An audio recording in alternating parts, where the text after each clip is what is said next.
નમસ્કાર મિત્રો, આજે આપણે વાત કરવાના છીએ કૃષ્ણકુમારસિંહજી અને કણબી પટેલ સાથે બનેલી ઘટના પર। ભાવનગરના ભવ્ય દરબારનો એ દિવસ કંઈક અલગ જ હતો।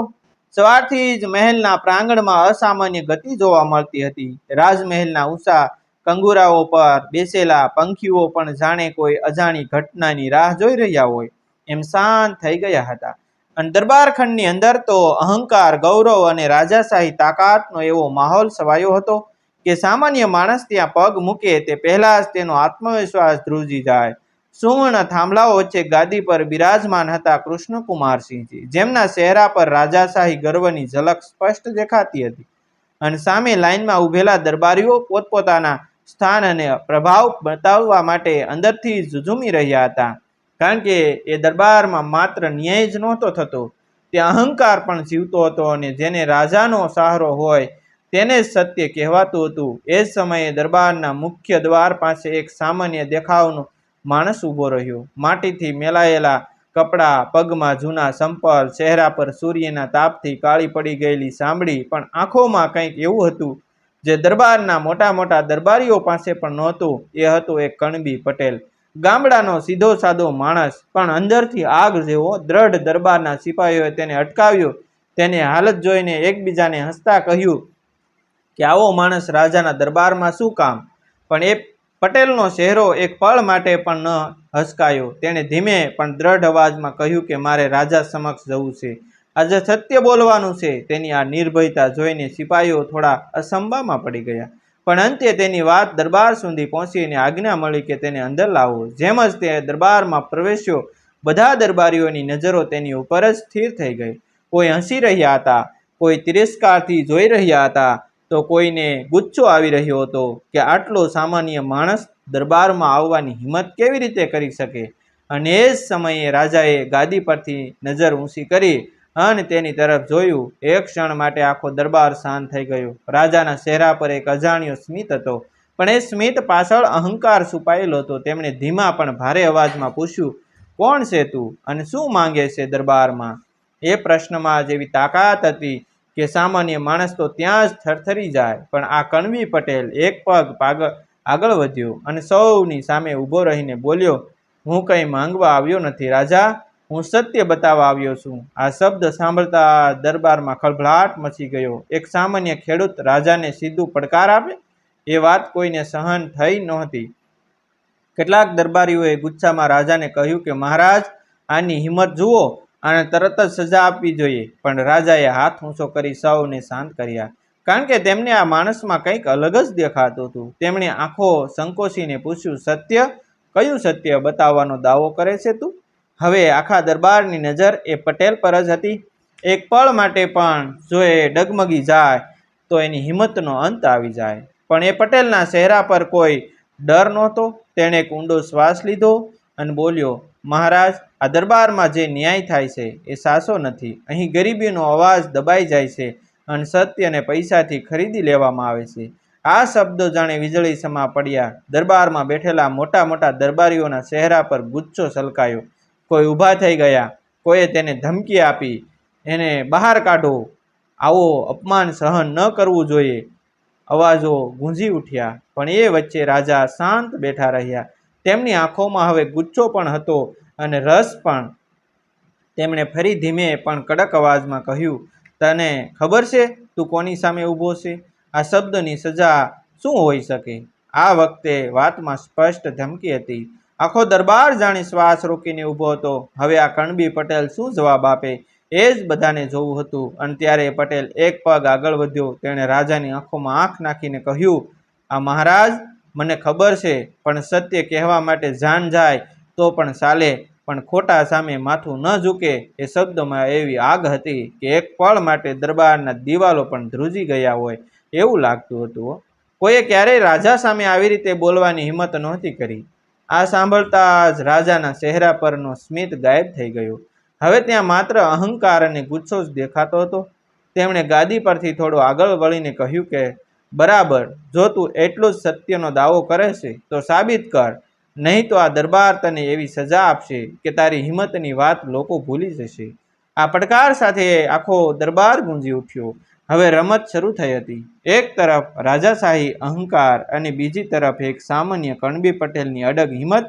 અને એ ક્ષણે એ પટેલના હોઠ પર એક અજાણ્યું સ્મિત આવ્યું, જાણે તે આ જ પળની રાહ જોઈ રહ્યો હોય. તેણે ધીમેથી કહ્યું, મહારાજ, હું સાબિત કરીશ, પણ જે સત્ય બહાર આવશે એ સહન કરવાની તાકાત પણ હોવી જોઈએ. આ શબ્દો સાથે દરબારમાં ફરી શાંતિ છવાઈ ગઈ. હવે બધાને ખબર પડી ગઈ કે આ માત્ર એક સામાન્ય માણસ નથી, કંઈક મોટું થવાનું છે. દરબારમાં છવાયેલી શાંતિ હવે ભારરૂપ બની ગઈ હતી. દરેક દરબારીના ચહેરા પર એક અજાણ્યો તણાવ દેખાતો હતો, જાણે કોઈ તોફાન ફાટી નીકળવાનું બાકી હોય. ગાદી પર બિરાજમાન કૃષ્ણકુમારસિંહજી હવે સંપૂર્ણ રીતે ગંભીર થઈ ગયા હતા. તેમની આંખોમાં અહંકાર સાથે એક અજાણી સ્મિત પણ ઝલકવા લાગી હતી, કારણ કે સામે ઊભેલો આ કણબી પટેલ કોઈ સામાન્ય માણસ નહોતો. તેની આંખોમાં ડર નહોતો, તેની બોલીમાં થથરાટ નહોતો, અને તેની ઊભી રહેવાની રીતમાં એવી દ્રઢતા હતી કે જાણે તે આખા દરબારને એકલો જ પડકારવા તૈયાર હોય. રાજાએ પોતાના હાથના ઈશારાથી દરબારને ફરી શાંત કર્યો. કડક અવાજમાં કહ્યું, હવે એક ક્ષણ પણ વ્યર્થ નહીં જાય. તું જે સત્યની વાત કરે છે તે અત્યારે જ સાબિત કર, નહીં તો તારી જીભ કાપી નાખવામાં આવશે. આ શબ્દો સાથે દરબારમાં ફરી ખળભળાટ મચી ગયો.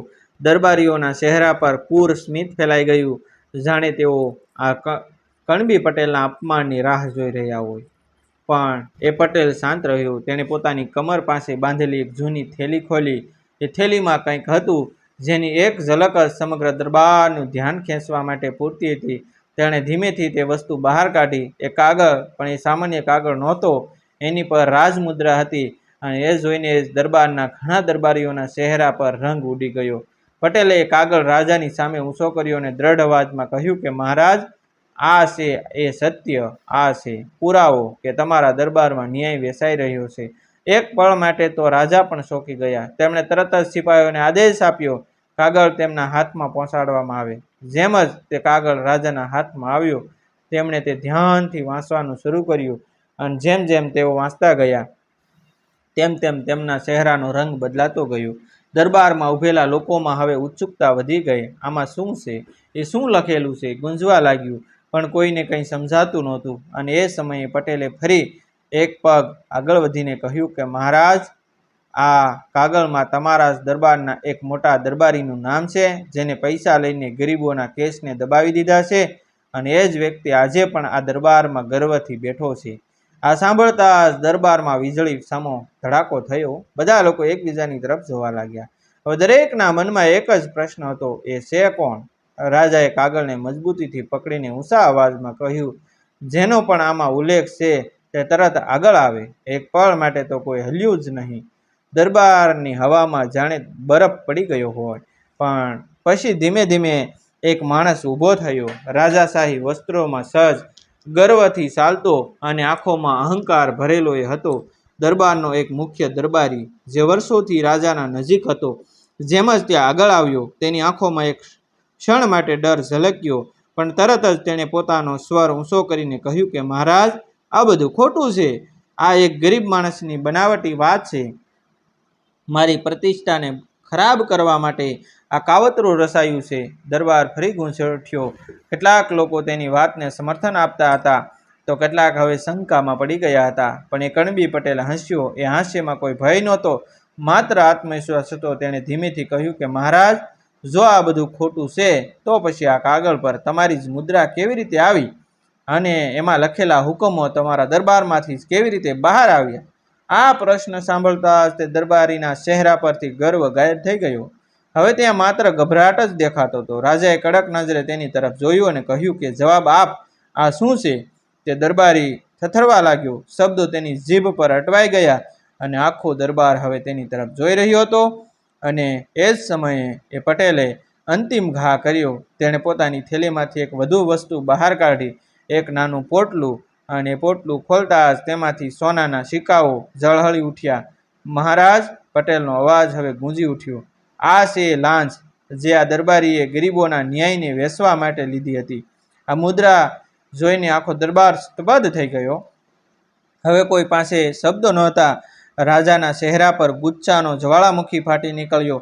તેમણે ગાદી પરથી ઊભા થઈને ગર્જના કરી કે આજે સુધી આ દરબારમાં આવું ક્યારેય બન્યું નથી અને જેને આ કર્યું છે તેને એવી સજા મળશે કે આખું રાજ્ય યાદ રાખશે. પણ એ જ સમયે એ કણબી પટેલ ફરી બોલ્યો અને તેની વાત સાંભળીને આખો દરબાર ફરીથી ચોંકી ગયો. મહારાજ, સજા આપવી છે તો ફક્ત એને નહીં પણ એ પ્રણાલીને આપો જે આ બધું ચાલવા દે છે. આ શબ્દ સાંભળતા દરબારમાં ફરી એકવાર શાંતિ છવાઈ ગઈ. હવે વાત ફક્ત એક દરબારીની રહી નહોતી, વાત આખા દરબારની હતી, આખી વ્યવસ્થાની હતી. રાજાએ મૌનમાં ઊભા રહ્યા, તેમની આંખોમાં ગુચ્છા સાથે વિચાર પણ દેખાવા લાગ્યો. દરબારમાં ફરી એકવાર એવી શાંતિ છવાઈ ગઈ હતી કે જાણે સમય જ થંભી ગયો હોય. ગાદી આગળ ઊભેલા કૃષ્ણકુમારસિંહજીના ચહેરા પર હવે માત્ર ગુસ્સો જ નહોતો પણ અંદરથી ઉઠતો સંઘર્ષ પણ સ્પષ્ટ દેખાતો હતો. એક બાજુ રાજાશાહી ગર્વ, વર્ષોથી ઊભી કરેલી પ્રતિષ્ઠા અને દરબારની અખંડ છબી, અને બીજી બાજુ એક સામાન્ય કણબી પટેલના મોઢેથી બહાર પડતું નિર્દય સત્ય. આ બંને વચ્ચેનો ટકરાવ હવે એટલો તીવ્ર બની ગયો હતો કે આખો દરબાર શ્વાસ રોકીને રાજાના આગામી નિર્ણયની રાહ જોઈ રહ્યો હતો. આ દરમિયાન જે દરબારી પર આરોપ લાગ્યો હતો તે હવે સંપૂર્ણ રીતે તૂટી ગયો હતો. તેની આંખોમાંથી અહંકાર ગાયબ થઈ ગયો હતો અને હવે ત્યાં માત્ર ભય જ દેખાતો હતો. તે થરથરતા અવાજમાં બોલવા લાગ્યો, મહારાજ, હું દોષી છું. તેના આ શબ્દો સાંભળતા દરબારમાં ફરી એક મોટો ધડાકો થયો. લોકો એકબીજાની તરફ જોવા લાગ્યા, કારણ કે કોઈને આશા નહોતી કે દરબારી એટલી સહેલાઈથી પોતાની ભૂલ સ્વીકારી લેશે. પણ એ તો માત્ર શરૂઆત હતી. તેણે આગળ કહ્યું, મહારાજ, આ બધું મેં એકલો નથી કર્યું. આ દરબારમાં ઘણા લોકો છે જે સત્તાનો દુરુપયોગ કરે છે, ગરીબોને દબાવે છે અને પોતાના લાભ માટે ન્યાયને વેચી નાખે છે. આ સાંભળતા દરબારમાં બેઠેલા ઘણા દરબારીઓના ચહેરા પીળા પડી ગયા. હવે વાત એક વ્યક્તિની રહી નહોતી, વાત આખા તંત્રની હતી. રાજાના ચહેરા પર હવે ગુસ્સો જ્વાળામુખી બની ગયો. તેમણે ગર્જના કરી, ચૂપ રહો. તેમનો અવાજ એટલો પ્રચંડ હતો કે દરબારના થાંભલા પણ ધ્રુજી ઉઠ્યા. આ દરબાર પર આક્ષેપ કરવાનો અધિકાર તને કોણે આપ્યો? તું પોતાની ભૂલ સ્વીકારી છે એ જ પૂરતું છે. પણ એ જ ક્ષણે એ કણબી પટેલ ફરી એક પગ આગળ વધ્યો. તેના ચહેરા પર હવે કોઈ સંકોચ નહોતો, માત્ર એક જ ભાવ હતો, સત્યનો. તેણે રાજાની સામે નજર મિલાવીને કહ્યું, મહારાજ, આજ તો હું કહેવા આવ્યો છું, જો સજા ફક્ત એકને આપશો તો બીજાઓ ફરી એ જ કરશે અને ગરીબ માણસ ફરી દબાઈ જશે. જો સાચો ન્યાય કરવો હોય તો આખી પ્રણાલીને બદલો. આ શબ્દો સાંભળતા દરબારમાં ફરીથી સન્નાટો છવાઈ ગયો. હવે કોઈ બોલવાની હિંમત કરી રહ્યું નહોતું. રાજા ધીમે ધીમે પોતાની ગાદી પરથી નીચે ઉતર્યા. આ દ્રશ્ય જ એટલું અસામાન્ય હતું કે બધા લોકો આશ્ચર્યચકિત થઈ ગયા. રાજા ક્યારેય ગાદી છોડીને આમ દરબારના માધ્યમમાં આવ્યા નહોતા. તેઓ સીધા એ કણબી પટેલની સામે આવીને ઊભા રહ્યા. એક ક્ષણ માટે બંને વચ્ચે નજરો મળી. એક તરફ રાજાશાહી અહંકાર અને બીજી તરફ અડગ સત્ય. રાજાએ ધીમા પણ કડક અવાજમાં પૂછ્યું, તું કોણ છે અને તને આ બધું કહેવાની હિંમત ક્યાંથી આવી? પટેલે શાંતિથી જવાબ આપ્યો, હું કોઈ ખાસ નથી મહારાજ. હું તો એ ગરીબ લોકોનો અવાજ છું જેમને આ દરબારમાં ક્યારેય સાંભળવામાં નથી આવ્યા. આ શબ્દ રાજાના હૃદયમાં સીધા ઉતરી ગયા.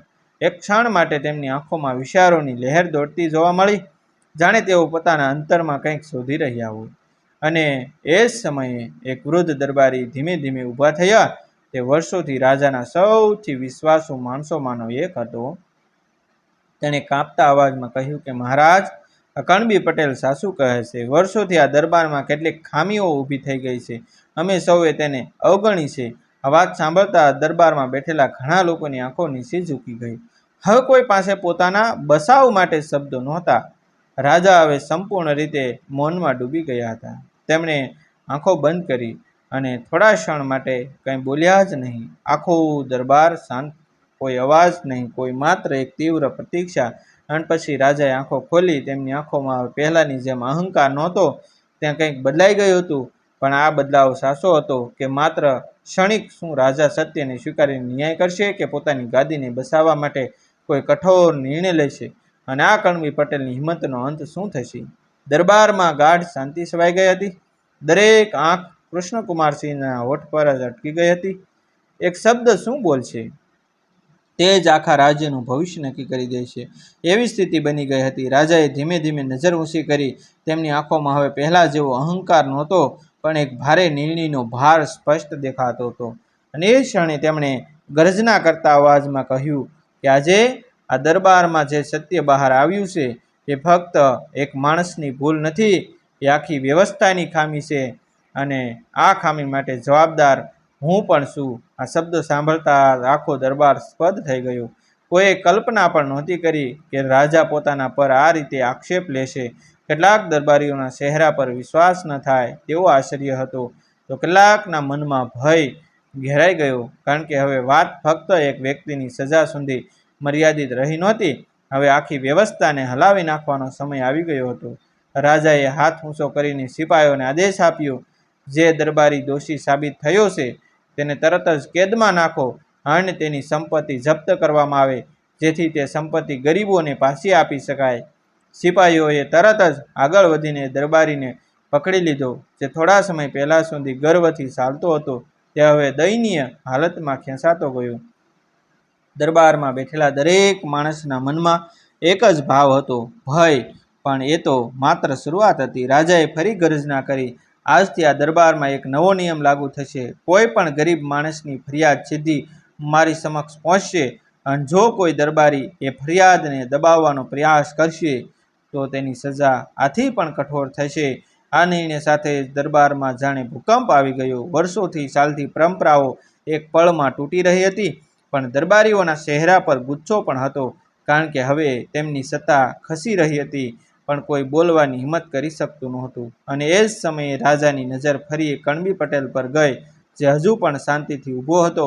તેના ચહેરા પર કોઈ ગર્વ નહોતો, કોઈ અહંકાર નહોતો, માત્ર એક સંતોષ હતો, સત્ય બોલવાનો. રાજા ધીમે ધીમે તેની નજીક આવ્યા.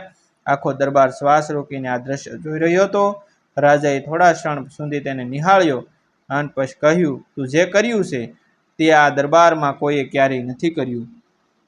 તું એકલો આખી વ્યવસ્થાને પડકારવા ઊભો રહ્યો અને સત્યને બહાર લાવ્યો. એક પળ માટે લાગ્યું કે હવે રાજા તેને મોટું ઇનામ આપશે. દરબારમાં બેઠેલા ઘણા લોકોના ચહેરા પર ઈર્ષ્યા પણ દેખાવા લાગી. પણ અચાનક રાજાના ચહેરા પર ફરી કડકાઈ આવી ગઈ. તેમણે ગંભીર અવાજમાં કહ્યું, પણ તું જાણે છે તું શું કર્યું છે? આ પ્રશ્ન સાંભળતા દરબારમાં ફરી તણાવ છવાઈ ગયો. શું હવે રાજા પોતાનો નિર્ણય બદલી દેશે? શું આ બધું ફક્ત એક દેખાવ હતો? રાજાએ આગળ કહ્યું, તું આ દરબારની વર્ષોથી ઊભી કરેલી પ્રતિષ્ઠાને સવાલમાં મૂકી છે. તું મને એક રાજાને જાહેરમાં પડકાર્યો છે. દરબારમાં ફરી ખળભળાટ મચી ગયો. કેટલાક દરબારીઓના ચહેરા પર ફરી સ્મિત આવી ગયું, જાણે હવે તેઓ કોઈ મોટું વળાંક જોવા જઈ રહ્યા હતા. પટેલ શાંત રહ્યો. તેણે કોઈ જવાબ ન આપ્યો, માત્ર રાજાની આંખોમાં જોઈ રહ્યો. અને એ ક્ષણે રાજાએ ગર્જના કરી, આ માટે તને સજા તો મળશે જ. આ શબ્દો સાથે આખો દરબાર ધ્રુજી ઉઠ્યો. કેટલાક લોકોના ચહેરા પર સંતોષ દેખાયો, તો કેટલાકના દિલ ધબકવા લાગ્યા. પણ રાજા અહીં અટક્યા નહીં. ત્યાં આગળ કહ્યું, પણ એ સજા એવી હશે જે આ રાજ્યમાં એક નવી શરૂઆત કરશે. હવે તો દરેક માણસ ગૂંચવાઈ ગયો. આ સજા શું હોઈ શકે? શું રાજા તેને કેદમાં નાખશે કે કોઈ અચાનક નિર્ણય લેશે? પટેલના ચહેરા પર હજુ પણ કોઈ ભય નહોતો, જાણે તે જે કંઈ આવશે તે સ્વીકારવા તૈયાર હોય. દરબારની હવામાં હવે એક અજાણી ગરમી ફેલાઈ ગઈ હતી. દરેક હૃદય ધબકતું હતું, દરેક નજર રાજા પર જ અટકી ગઈ હતી. અને પછી રાજાએ જે કહ્યું એ સાંભળીને આખો દરબાર હચમચી ગયો. દરબારમાં ઊભેલા દરેક માણસના શ્વાસ અટકી ગયા હતા. એક પળ માટે તો એવું જ લાગતું હતું કે સમય પણ આગળ વધવાનું ભૂલી ગયો હોય. ગાદી આગળ ઊભેલા કૃષ્ણકુમારસિંહજીના હોઠ પરથી હવે જે શબ્દ નીકળતા હતા તે ફક્ત એક માણસનું નહીં, પણ આખા રાજ્યનું ભાગ્ય નક્કી કરવા જતા હતા. અને એ ક્ષણે રાજાએ ગર્જના કરી, કણબી પટેલ, તારી સજા આ છે કે આજથી તું આ દરબારનો એક ભાગ બનીશ. એક ક્ષણ માટે તો કોઈએ સમજાયું જ નહીં કે રાજાએ શું કહ્યું. પછી જાણે વીજળી ફાટી નીકળે એમ દરબારમાં ખળભળાટ મચી ગયો. કેટલાક દરબારીઓના ચહેરા પર અવિશ્વાસ હતો, કેટલાકના ચહેરા પર ગુસ્સો, અને કેટલાક તો અંદરથી ધ્રુજી ઉઠ્યા, કારણ કે હવે એક સામાન્ય ખેડૂત દરબારમાં બિરાજમાન થવાનો હતો. રાજાએ આગળ કહ્યું, હા, તું સાચું સાંભળ્યું. આજથી તું ગરીબોના અવાજ તરીકે આ દરબારમાં બેસીશ, અને દરેક નિર્ણય પહેલા તારો મત લેવામાં આવશે, કારણ કે તું એ દુઃખ જાણે છે જે આ દરબારમાં બેઠેલા ઘણા લોકો ક્યારેય સમજ્યા નથી. આ શબ્દો સાથે જ આખા દરબારની દિશા બદલાઈ ગયો. વર્ષોથી જે લોકો સત્તાના ઘમંડમાં જીવી રહ્યા હતા તેમના માટે આ એક ચેતવણી હતી અને ગરીબ લોકો માટે આ એક નવી આશા હતી. પણ રાજા અહીં અટક્યા નહીં. તેમણે વધુ કડક અવાજમાં કહ્યું, અને યાદ રાખજો, જો આ દરબારમાં ફરી કોઈએ ન્યાયને વેચવાનો પ્રયાસ કર્યો તો એની સજા માત્ર કેદ નહીં પણ રાજ્યમાંથી બહિષ્કાર થશે. આ નિર્ણય સાંભળતા જ દરબારમાં બેઠેલા દરેક માણસના હૃદયમાં ભય ઉતરી ગયો. હવે કોઈને પણ પોતાના પદને ગર્વ નહોતો, કારણ કે હવે સત્યનો એક જીવતો દાખલો તેમની સામે ઊભો હતો. અને એ કણબી પટેલ, જે થોડા સમય પહેલાં સુધી એક સામાન્ય માણસ હતો, આજે તે દરબારના મધ્યમાં ઊભો હતો. તેની આંખોમાં હજુ પણ એ જ શાંતિ હતી. કોઈ અહંકાર નહોતો, કોઈ ગર્વ નહોતો, માત્ર એક સંતોષ હતો કે તેણે સત્ય માટે અવાજ ઉઠાવ્યો. રાજા ધીમે ધીમે તેની નજીક આવ્યા અને સૌના સામે કહ્યું, તું એ મને આજે શીખવ્યું છે કે રાજા હોવાનો અર્થ ફક્ત સત્તા નથી પણ જવાબદારી પણ છે. આ શબ્દ સાંભળીને દરબારમાં ઘણા લોકોની આંખો ઝૂકી ગઈ, કારણ કે આજે તેઓએ પોતાની આંખે સત્યની જીત જોઈ હતી. અને એ જ ક્ષણે રાજાએ પોતાના હાથથી કણબી પટેલને એક વિશેષ ચિહ્ન આપ્યું, જે દરબારમાં તેના નવા સ્થાનનું પ્રતીક હતું. દરબારમાં હવે એક નવી શરૂઆત થઈ રહી હતી, એક એવી શરૂઆત જ્યાં ગરીબનો અવાજ દબાતો નહીં, જ્યાં ન્યાય વેચાતો નહીં અને જ્યાં સત્ય બોલાવાની હિંમતને સજા નહીં પરંતુ સન્માન મળતું હતું. સમય પસાર થતો ગયો, પણ આ ઘટના લોકોના હૃદયમાં જીવંત રહી. ગામડાઓમાં, શહેરોમાં, દરેક જગ્યાએ આ કણબી પટેલની વાતો થવા લાગી. એક સામાન્ય માણસે રાજાને પણ સત્ય સામે ઝુકાવ્યા અને કૃષ્ણકુમારસિંહજીનું નામ પણ હવે ફક્ત અહંકાર માટે નહીં પણ ન્યાય માટે ઓળખાવા લાગ્યું. મિત્રો, આ વાર્તા સત્ય આધારિત છે, પણ તેમાં આવતા અમુક પ્રસંગો અમે વાર્તાને રસપ્રદ બનાવવા માટે મૂકેલા છે. આવા જ વિડીયો જોવા માટે અમારી ચેનલ સાથે બન્યા રહેશો. અને કોઈએ પોતાના ઉપર ન લેવું, અમુક પાત્રોના નામ પણ અમે કાલ્પનિક રાખેલા છે.